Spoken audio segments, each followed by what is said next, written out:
Hello everybody, Dr. Carmen Bryant, Psychological Health Consultants and Services, and my program, Redefining Yourself. This is a program that was developed for women who are thinking about leaving, who need more education, or have left and is recovering or are recovering from domestic violence. My specific, there we go, not my Pacific, but my specific focus is narcissist abuse, especially recovering from narcissist abuse or even understanding what narcissist abuse is and what it may look like.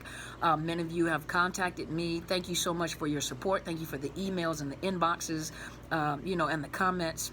I really appreciate it. It lets me know that you guys are getting something out of it, but it also lets me know that and lets others know that they're not the only ones that are going through something like this. Sometimes they hear other people's stories, and the similarities in the stories, gives you some sense of normalcy, meaning that you're not the crazy one. There's nothing wrong with you, that there is something actually wrong with a person that has narcissistic personality disorder.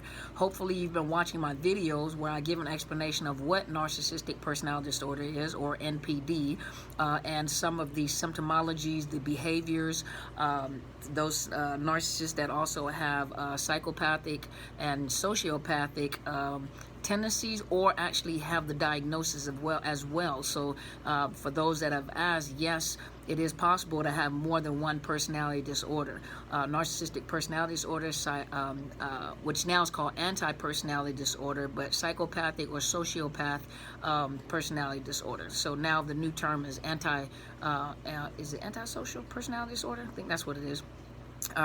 But it was separated, and it was psychopath and sociopath personality disorders. So very dangerous individuals. A lot of them are not overt, meaning very obvious. A lot of them are covert, which is very quiet.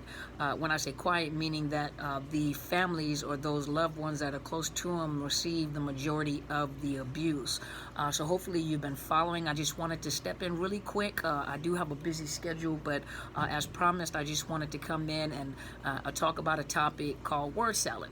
Another term for it, let's see. On the website, if you go thriveafterabuse.com, is a site. Let's see who created the site, because she also has a book. And in her book, let's see. Is it a book? Let's look and see. Okay, maybe. Okay, her name is Dana Morningstar. She has a book called Out of the Fog, Moving from Confusion to Clarity After Narcissist Abuse. So like I said before, a lot of people that are coaches that you see on YouTube and Facebook, and a lot of those that have written books, are people that are not only advocates and educators about this, but are also survivors of narcissist abuse. She's a psychiatric RN, as well as a recovering victim of narcissist abuse. See, she wants to educate and empower, so her book is Out of the Fog, Moving from Confusion to Clarity After Narcissist Abuse. Her name is Dana Morningstar, and there's another lady through the Thought Catalog that I'm also looking at today, and let's look. She has a book as well. Her book is a book for those recovering from narcissist abuse. Her name is Shahida Arabi. Hopefully I pronounced that right. Shahida Arabi. And the book's title is Power, Surviving and Thriving After Narcissist Abuse. And she made a statement on here that was very powerful, and I am in agreement with. There we go. And it's called, remember, highly manipulative people don't respond to empathy or compassion. They respond to consequences. A lot of you are in relationships in which you're hoping to change that abuser, that narcissist. Narcissist does not change.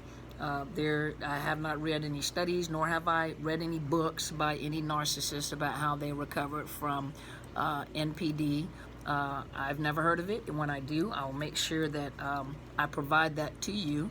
As a clinician myself, that'd be great to know. I do not treat personality disorders, severe personality disorders. Usually when I discover that there is narcissistic personality disorder diagnosis or more severe, sociopath, psychopath, or even borderline, usually I refer to someone that is skilled and more prepared for these type of disorders. I usually work with the victims because I am a certified clinical trauma professional. I usually work with the victims of abuse.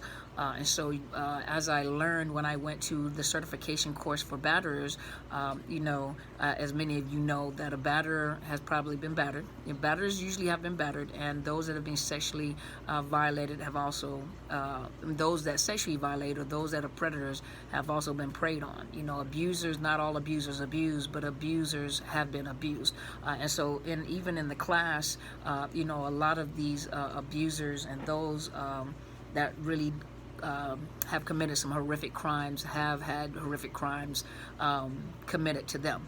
And so usually, as I said, I don't treat them in my office. I usually refer them out to someone that is more well-versed. So let's go and talk about this word salad, or another term used on Miss Dana's site, Miss Morningstar's site, is called narc speak. It's also known as narc speak. It's a word salad is a combination of intentional, manipulative conversational techniques that are designed to frustrate, confuse, and erode the sanity of the victim by getting them to question their perception of events as well as their own judgment in general. Sounds very much like gaslighting, right?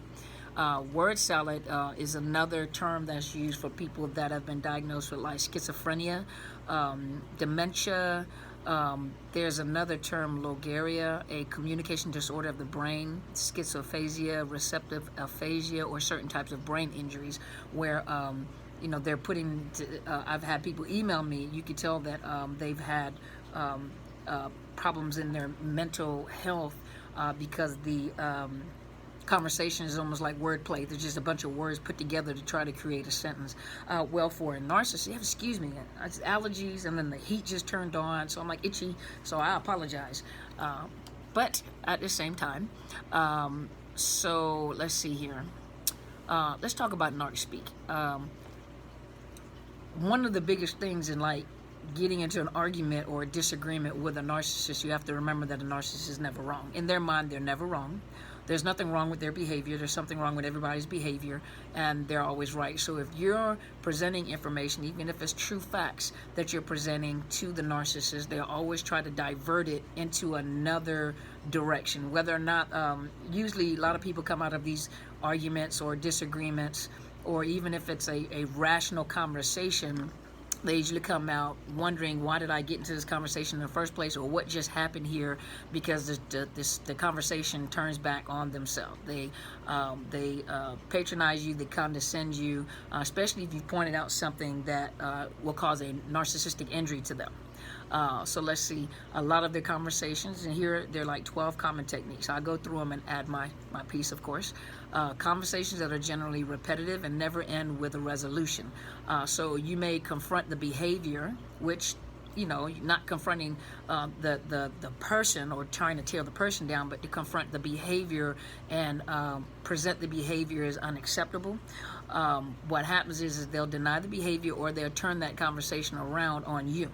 Or they may point at you at how your behavior was inappropriate, or how you're hypocritical because you're pointing out something. They'll point out everything about you that may sound like something that you're accusing them of.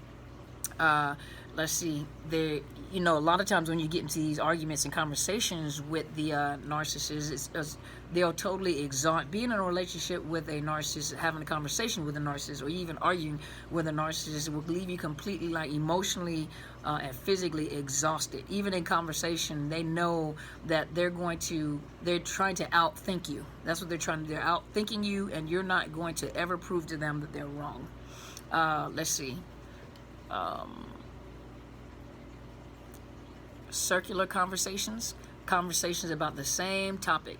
Have some women say that the narcissist will talk to them for hours. They will deprive them of sleep to try to prove to you that what you are saying is not right, force you to try to change your mind. So they'll talk about the exact same thing, and they'll just switch topic,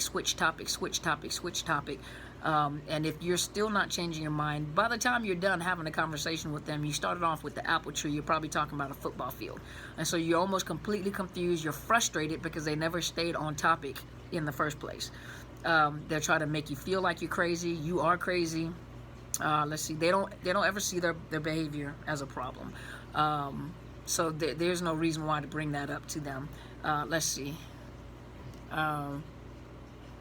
Condescending and patronizing tone. The way that they talk to you will be very condescending. Their facial expressions, like you stink. While you're talking, they do all this. This is very intentional. They do this is very, very intentional. They like poking the bear. They constantly poke the bear. They're constantly poking you in order for you to explode. So they can sit back in innocence and non-emotional, like, oh my gosh, see, I told you she was crazy. Oh my gosh, look at you. They'll take the whole focus off of the conversation and focus now on your behavior and your responses. You're trying to explain to them, why do you keep doing this? And this is what you're doing. I'm trying to have a conversation about this, and this is what you're doing to agitate me, and you're doing this and you're saying this, but their whole focus now is your behavior because they're taking the focus off of themselves and putting all the focus on you now. They're trying to get the focus off of you. There are situations in which people have gone to court and may have brought up charges against someone, or a spousal or divorce, child custody cases in which, hey, this individual is doing this or not doing this. I'm requesting the court to step in and do this, and you have to be prepared because the whole focus will turn back on you and your incompetency, or your mental status, your mental health status. They challenge you because they may be doing wrong. And they probably are doing wrong, but what they'll do is they'll focus all the attention on your wrongs. They'll bring up false accusations. They'll take the whole focus and put the focus on you. That's how they use the court systems to continue to abuse victims that have gotten away from them. But they'll focus that whole situation on you. Makes you feel crazy, makes you feel unsupported. It seems like the court system is playing into it. But another thing, their non-emotional responses to things that may be legitimate. When you bring up a situation, they have a non-emotional response, and like I said, they turn it right back around you. They're condescending. They speak down to you. Even the tone in their voice is very condescending, and when you're trying to point out, see, even your tone and your facial expressions, they'll blow it off and gaslight. I don't know what you're talking about. I always look like this. I talk like this all the time. Smear campaigns. Be prepared for the smear campaigns. Especially to new supply, to people on the outside. That's usually when this begins to happen. You can sense the discard coming. Either you're getting ready to discard and they can sense it, or they're getting ready to discard because they're going to connect to a new source of supply. Let's see. Especially that's why I tell people, you have to keep your cool. You have to keep your emotions in check. I know it's hard. They do things on purpose to cause you to lose your cool, but then they'll use that against you, whether it's in court, whether it's against you when it talks to in the smear campaigns. You're the crazy one. Look, she always loses her cool. She has no control. They'll accuse you of doing things that they're doing, projection. So even in that situation, they'll say things to you that actually is what they're doing. Sometimes they don't have information. Sometimes they do have information, but whatever that is that they're doing and they're saying, they'll reverse it and say that you're the one that's doing it. Let's say, for example, you legitimately went to court, or you're legitimately telling them that these policies, these rules and regulations, this law, they'll blow it off, and then they'll tell you you're vindictive and you're trying to destroy me. It sounds almost like a cartoon character, like a DC Marvel comic type thing. But they'll say you're trying to destroy them, and I told you, and really they're trying to destroy you. They're trying to destroy your credibility. They're trying to destroy your reputation, all because you won't allow them to control you, or you won't agree with them. But they will, in order to get you back off topic and get your focus off of something that may be legitimate, they will self-project on you. Everything that they're doing, they'll project on you to make you look like the person that they are. Let's see.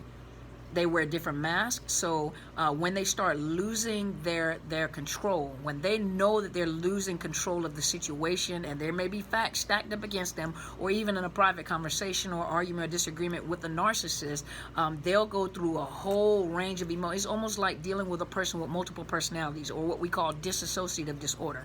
They'll go through a range of emotions to see which one you'll bite off on. You know, the bad guy, the tough guy.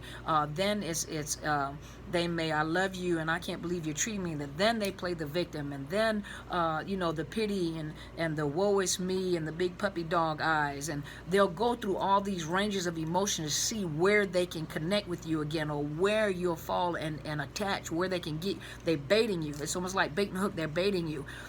And so they'll throw all sorts of manipulative games, lies, control techniques. Let's see what else. But it's a friend. It's almost like they're losing control, like an octopus is losing control, and their arms are going everywhere. That's actually what is happening to them internally. They don't know how to reel you back in, and so they also get very angry. At the very end, they get very angry unless you give in and you lose it. Then they calm back down.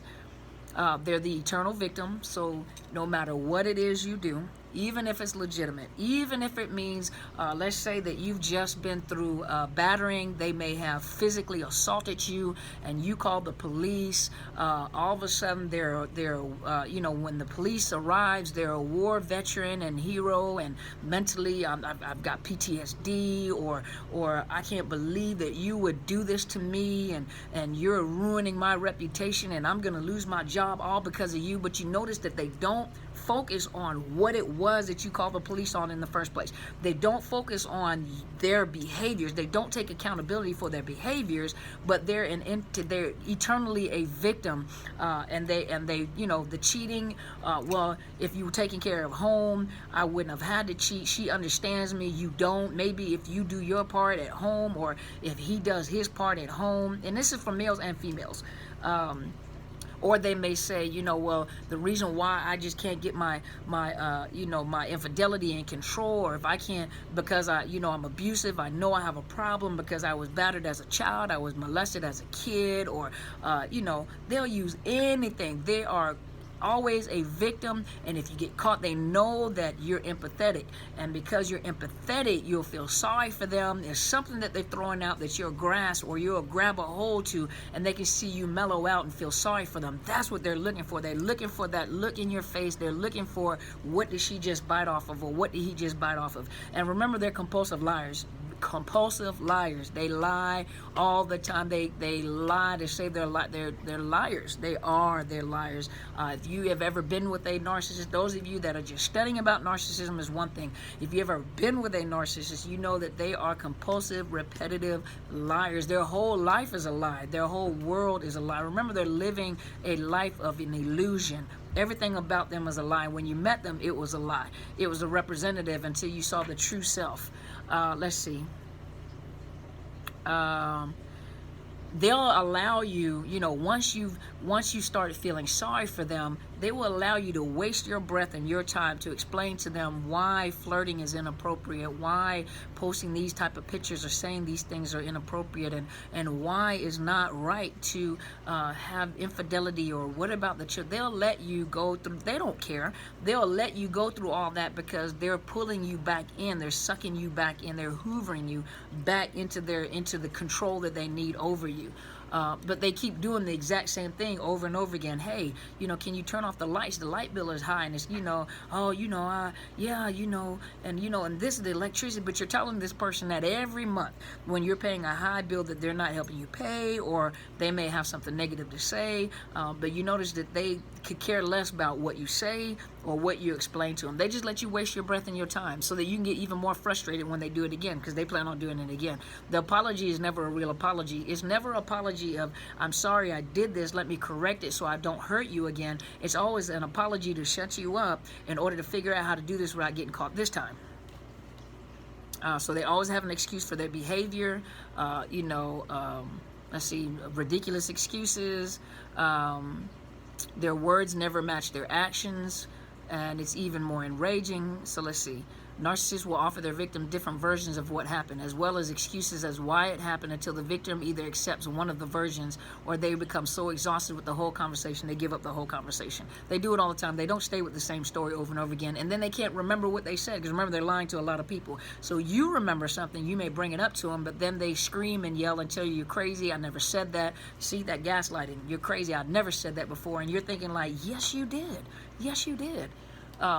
Even at the end of the conversation or the argument, you came in the conversation one way to present some information or to present something that needs to be corrected, and you leave out of the conversation confused. Normally when you are in a disagreement with a narcissist, or your argument with it, I guarantee you, in the midst of the conversation or at the end of the conversation, when you decide to cut the conversation out, you are more confused than when you went in there. Totally confused, and then you feel bad, you feel guilty, to a point where you will even apologize for your actions, and it was their actions that caused a problem, but you'll leave out of the conversation where they'll get you to apologize for something that you didn't even do. Let's see. So they deny that their behavior is bad or wrong, but they'll bring up and focus on your behavior. So when you bring up, they're always fault finding. So whenever you bring up something that may have been inappropriate or incorrect, they'll always turn around, but, well, you do this. Well, I don't understand, you do this. Okay, and so they're always thinking of another answer, never listening to what you're saying. They're always thinking of their next rebuttal with you. They're never listening. So it's almost like pointless having these conversations or disagreements with a narcissist. Let's see. So that's on that one, and you can find some of that information, not the ad to that I did, but it's thriveafterabuse.com. And then let's see, they use gaslighting, they project, we talked about that. Let's see, blanket statements and generalizations. They're intellectually lazy.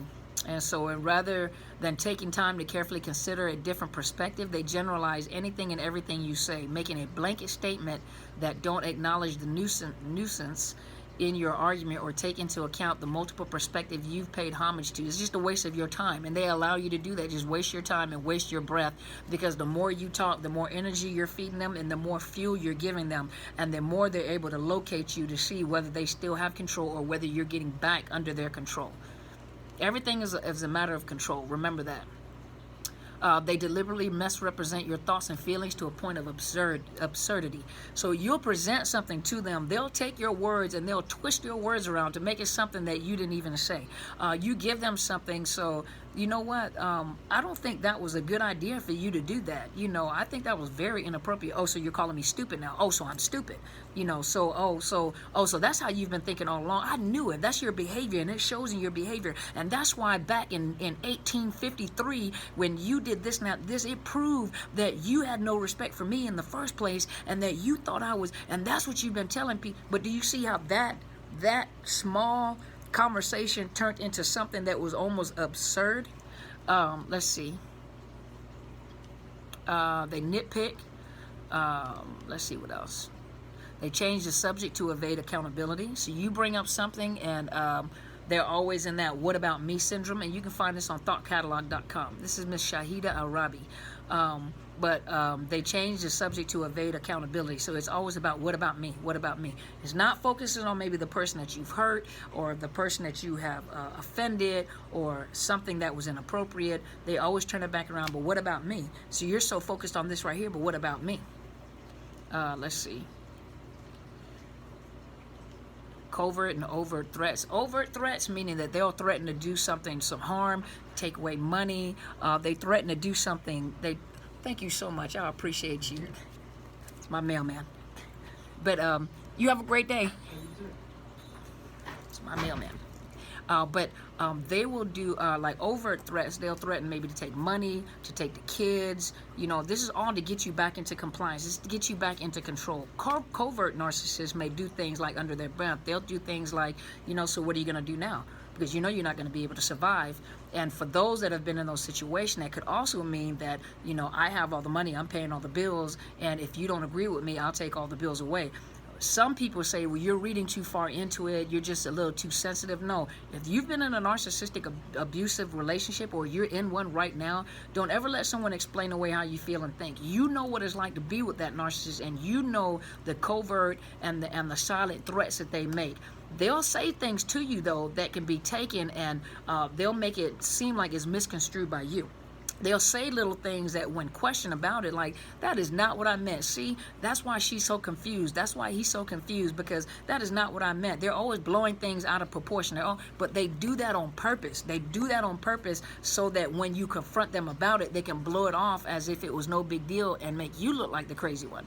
Name calling, they will, in a narcissistic rage, when they've lost control or they go into this rage, they'll call you names, and sometimes they don't call you names straight out, just very straight out name calling, but they'll criticize what you believe, your education. You know what, you have this and this degree, but this is dumb. And a reasonable person, an intelligent person, a person with common sense, or an average person, or a normal person wouldn't think that way. And to think you have this and this degree, or this certification, or this experience, I can't believe you think like this. You see what I mean? You see how they name call and they demean you, they devalue you. Let's see.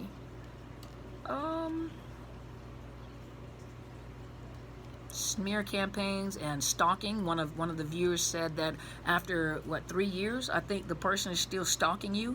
My best advice to you is go talk to an advocate, talk to a domestic violence advocate, talk to the police department, and bring up your concerns. Go talk to an advocate, bring up your concerns, let them know what's been going on after 3 years that this person is stalking you. What are the laws that are in place? What can you do to protect yourself? Can you get a no contact order? You're not crazy. What you see is exactly what you see. Go talk to an advocate, a domestic violence advocate. Ask them if they understand narcissist abuse. Ask them, if they understand stalking and some of the manipulative behavior that they have. Ask them what you can do legally. Speak to a police officer, go to the police department and find out what they say, what you need to do and what they say. Find a department. For example, here we have the Crystal Judson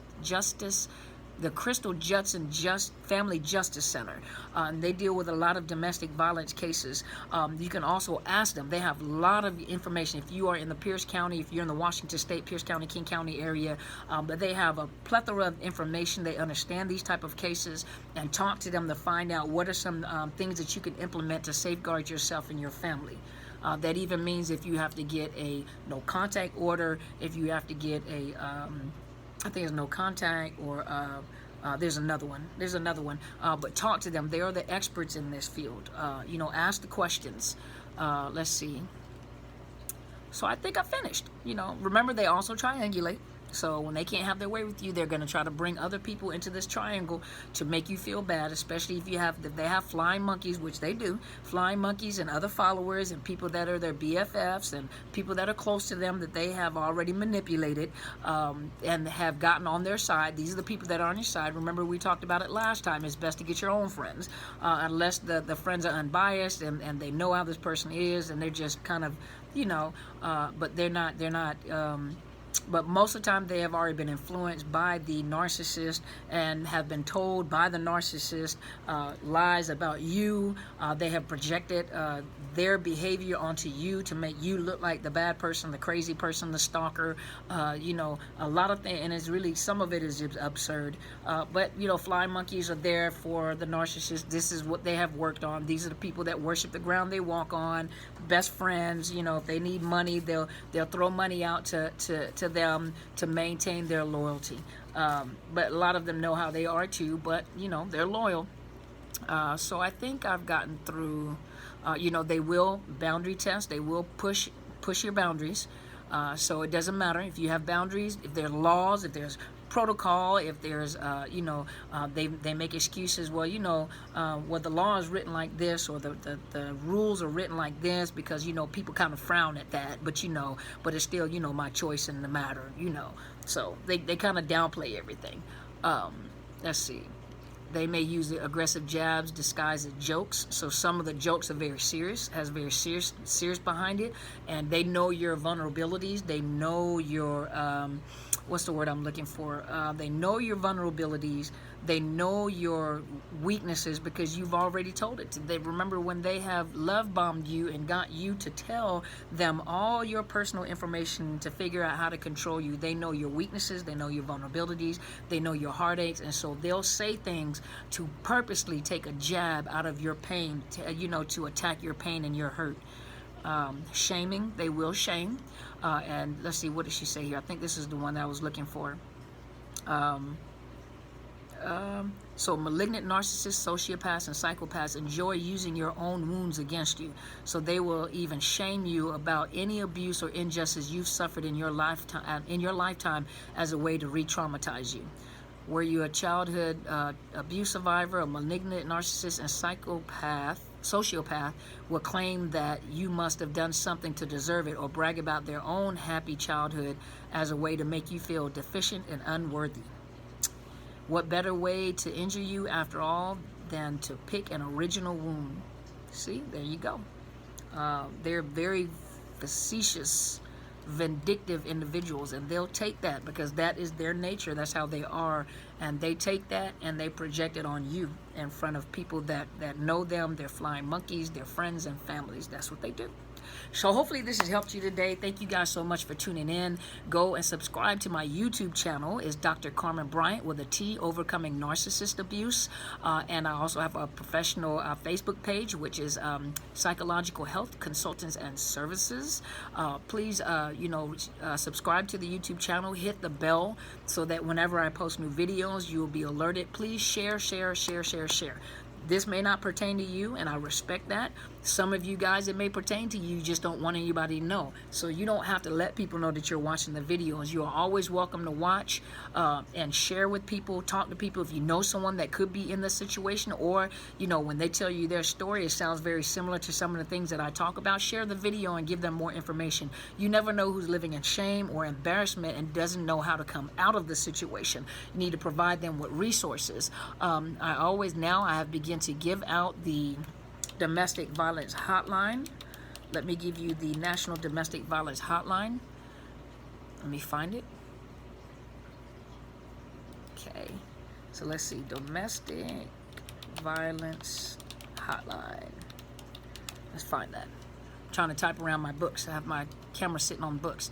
So for those of you that are that know that you are in domestic violence relationship, or these videos have informed you of what you may be going through, or you need more answers, you need more questions, you need some resources, you don't know how to get out of it, they have totally entangled you and you don't know how to get out of the situation, you and your kids, and you need safety, call the National Domestic Violence Hotline. It's 1-800-799-7233, and they have advocates standing by to talk to you. Also, if you believe that children, let me see, the sexual assault hotline. If you believe that your children may be in danger, or something may have happened to your child, or you know of other children and you need more information, you need some advocates in the local areas, or and this is Rape, Abuse, and Incest National Network. This is the RAIN program. RAIN, RAINN.org, and this is 1-800-656-4673. They also, I believe, on one or two of the sites, this is the National Sexual Assault Hotline. The other one was the National Domestic Violence Hotline. You can go online. You can actually chat with them, too, through the site. Please, take your opportunity to email me, Dr. Carmen Bryant, DrCarmenBryant @outlook.com. Leave some remarks, let other people know that they're not alone. Some people need to hear that they're not alone, and that what they've been through, you understand what they're going through. We need to create a support system, supportive environment, supportive community, where other women and other men that have been through this type of situation know that they're not alone and you are not crazy. Trust me, you are not crazy. Leave remarks on my YouTube channel. Leave remarks over on my Facebook page. Let me know if this is helping you, or email me privately if you're not ready to talk about it. I commend you for watching. I commend you for speaking out. Let your voice be heard. And as my friend always says, go and have a great day. No, go and be great. There you go. Go and be great.